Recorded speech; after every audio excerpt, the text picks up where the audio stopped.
Chris has the optional 30-inch front awning on his TrimLine, and he's put the LD stay bar L's onto the leg. Now he's going to position them in the correct spot.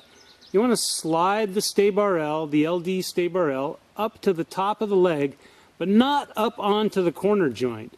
So it's just right at that spot where it's at the top of the leg, but not yet up onto the corner joint.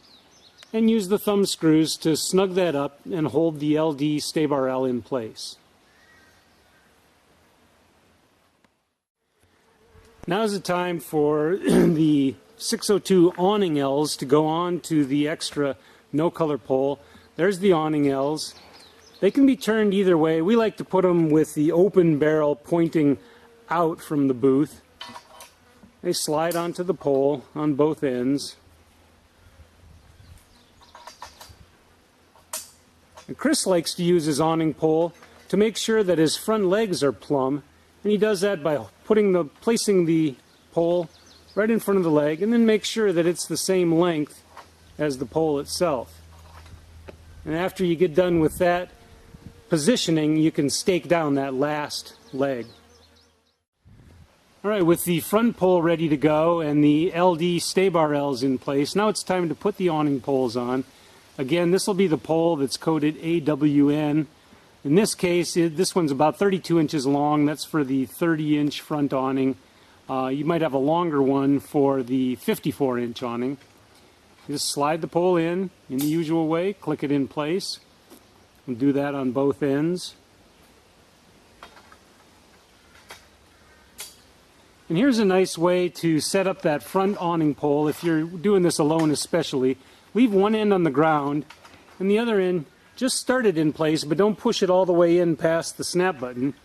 Then you can pick it up, put in the other end. That end does click into place, and then click into place the first end. Make sure all your thumb screws are snugged up, and that awning framework is ready to go when it comes time to put the awning cloth in place. To attach the awning cloth, note that the awning has two zippers on it, one inside and one outside.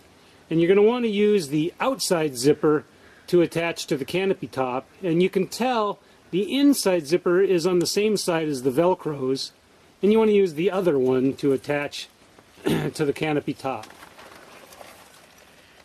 So it's just a matter of sliding the end into the zipper and pulling across.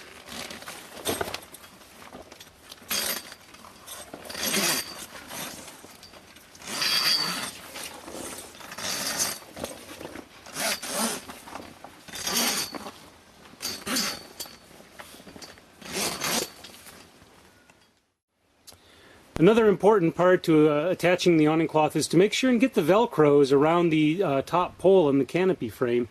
And when you're using an awning, you can detach the corner velcro from the canopy top, as Chris is doing, because the awning velcro is going to do the same job. So pull the one out of the way and use the one on the awning cloth itself. Wrap that around the pole. And that holds the awning cloth in place when you tension it with bungee cords in the next step.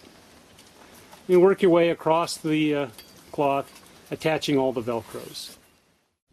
With the awning cloth in place, now you can stretch it out to the awning framework with the bungee cords, and that's just sliding the end of the bungee through the grommeted hole on the awning cloth, wrap it around the pole, and use the ball to hold it in place. Chris likes to start in the middle and work his way out, and that kind of centers the awning cloth as you go. And it's one bungee per hole on those inner ones, but on the outer one we like to put two bungees in there, so you get a total of 7 of those white bungees per awning. And here it's a little tricky, but you want to slide 2 of the bungee cords through one grommet hole, and that pulls the cloth forward and out in those corners.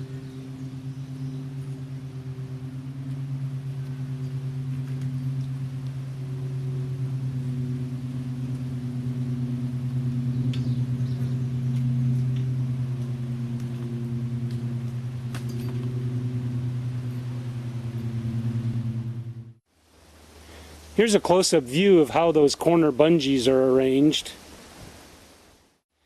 As a final tune-up to the awning installation, Chris will just readjust the corner flaps, and you can let the valance come out a little bit more as it sets on top of the awning cloth.